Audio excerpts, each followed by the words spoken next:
Wrong turn के इस part में दिखाया जाता है स्कॉट नाम का एक आदमी वर्जीनिया के छोटे से टाउन में आता है। दरअसल 6 हफ्तों पहले उसकी बेटी अपने दोस्तों के साथ यहीं पर आई थी। उसके बाद उसका कुछ पता नहीं चला। स्कॉट उस जगह भी जाता है जहाँ पर उसकी बेटी और उसके दोस्तों ने स्टे भी किया था, लेकिन वहाँ से उन्हें कोई मदद नहीं मिलती। पर जब वो एक लोकल बार में जाता है तो वहाँ पर एक आदमी कहता है कि तुम्हारी बेटी अपने दोस्तों के साथ यहाँ पर आई थी, लेकिन वह हाइकिंग करने जिस जगह गए थे वो जगह बहुत ही खतरनाक है और वहाँ से कोई भी वापस नहीं आ पाया है। यहीं से कहानी फ्लैशबैक में जाती है और 6 हफ्तों पहले का वक्त दिखाया जाता है। यहाँ पर स्कॉट की बेटी जैन अपने बॉयफ्रेंड और कुछ दोस्तों के साथ यहाँ पर हाइकिंग करने के लिए आई थी और जब ये जंगल में हाइकिंग करने के लिए जाते हैं तो एक रॉन्ग टर्न ले लेते हैं। कुछ दूर जाने के बाद ही इनके सामने से एक लकड़ी इनकी तरफ बहुत तेजी से इन्हीं की तरफ आता है। ये इससे बचने की कोशिश करते हैं पर ये इससे बच नहीं पाते और सब के सब घायल हो जाते हैं और इनका एक दोस्त मारा भी जाता है।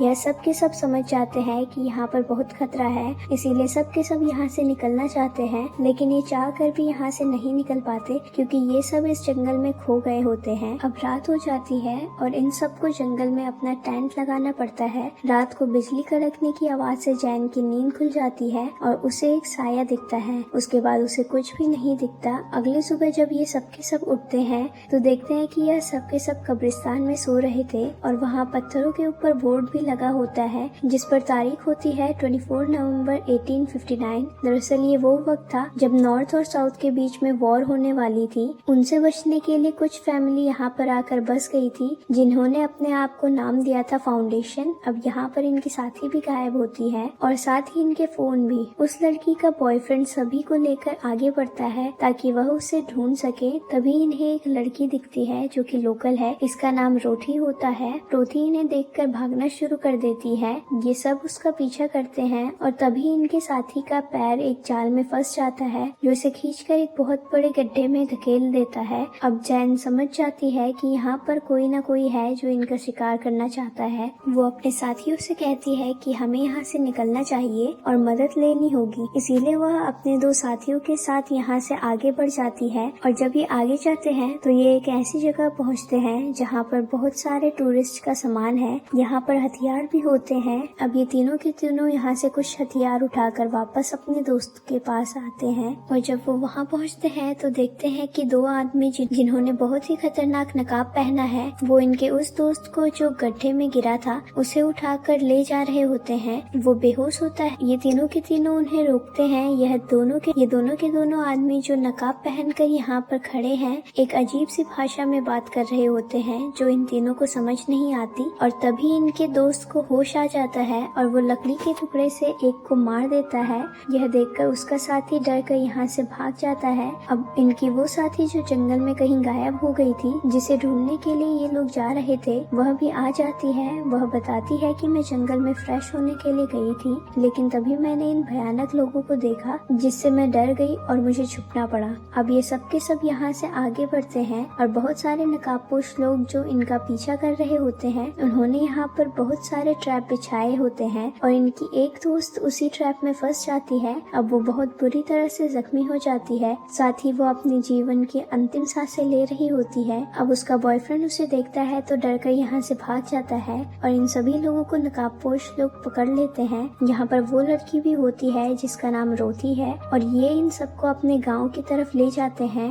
ये वही फाउंडेशन के लोग हैं जो 1859 में बना था। वहाँ पहुँचने के बाद इस फाउंडेशन के बॉस को दिखाया जाता है जिसका नाम वेनेबल है। अब क्योंकि इनके एक साथी ने फाउंडेशन के एक मेंबर को मारा है तो वेनेबल इनसे पूछता है क्या सच है। हालांकि जैन झूठ बोल देती है, लेकिन तभी इनका एक साथी डर जाता है और वो एडिथ को चाकू की नोक पर ले लेता है, पर वो अपने आप को छुड़ा लेती है और वेनेबल उसे सजाए मौत देता है। क्योंकि यहाँ पर बाकी सभी लोगों ने झूठ बोला था, इसीलिए इन सबको काल कोठरी में डाला जाएगा। यह एक तरह की सजा है क्योंकि ये जो पूरी की पूरी ऑर्गेनाइजेशन है जिसका नाम फाउंडेशन है वह बाहरी दुनिया से पूरी तरह से डिस्कनेक्टेड है और वेनेबल उस साथी को जिसने इनके नकाबपोश साथी को मारा था उसे भी उसी तरह से मार देता है। यह देखकर इनका एक साथी डर जाता है। वो वहाँ से भागने की कोशिश करता है लेकिन वेनेबल उसे अंधा कर देता है। इससे जैन डर जाती है और वो कहती है कि हम यहाँ पर रहकर तुम्हारी मदद कर सकते हैं। साथ ही वो वेनेबल की पार्टनर बनने के लिए भी तैयार होती है, यानी कि वह उसके साथ संबंध बनाने के लिए तैयार है, क्योंकि उसने देख लिया था कि वेनेबल उसकी तरफ अट्रैक्ट है। वो ऐसा नहीं करना चाहती थी, लेकिन इस वक्त उसके पास इसके अलावा और कोई भी रास्ता नहीं होता। वेनेबल कहता है कि अगर तुम में से किसी ने भी भागने की कोशिश की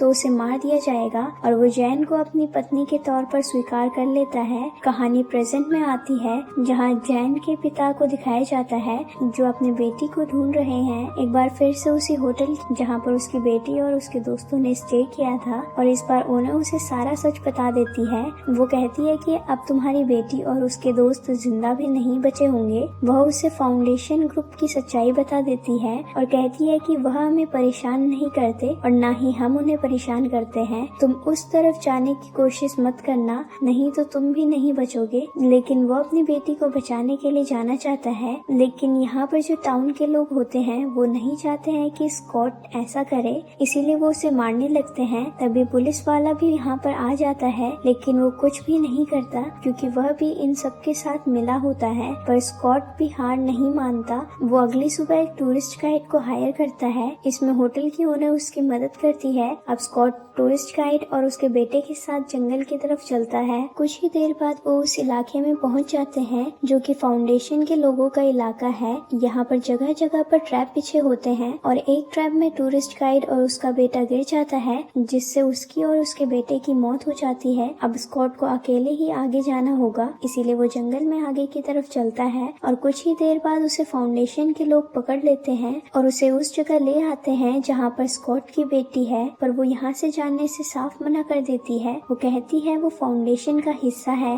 और यहीं पर रहेगी। अब वेनेबल स्कॉट से कहता है कि तुमने हमारे इलाके में कदम रखा है, इसीलिए तुम्हें सजा दी जाएगी। इसका मतलब है कि स्कॉट को भी अंधा कर दिया जाएगा। रात हो जाती है और स्कॉट के पास उसकी बेटी जैन आती है और कहती है कि हमें यहाँ से भागना होगा, और जैन अपने उस साथी को भी चलने के लिए कहती है जो यहाँ पर इन्हीं के साथ रहता है, पर वो मना कर देता है। और जब जैन अपने पिता के साथ यहाँ से भाग रही होती है तभी इन्हें रोथी देख लेती है, लेकिन रोथी इनकी मदद करती है क्योंकि वह भी इस जगह पर फंसी होती है और वो नहीं चाहती कि यह दोनों भी उसकी तरह यहाँ पर फंस जाए। वह एक रास्ता दिखाती है जो ट्रायल रूम की तरफ जाता है, जहाँ पर उन लोगों को रखा जाता है जिन्हें अंधा कर दिया जाता है। तभी जैन उस कमरे के अंदर जाती है जहाँ पर बहुत सारे लोग हैं जो पूरी तरह से ब्लाइंड है। यहाँ पर जैन का दोस्त भी होता है जिसकी हालत बहुत ज्यादा खराब होती है। जैन उसे मर्सी किलिंग देती है क्योंकि वह जानती है कि यह उनके साथ नहीं जा सकता। अब इससे पहले कि ये सब के सब यहाँ से बाहर निकल पाते,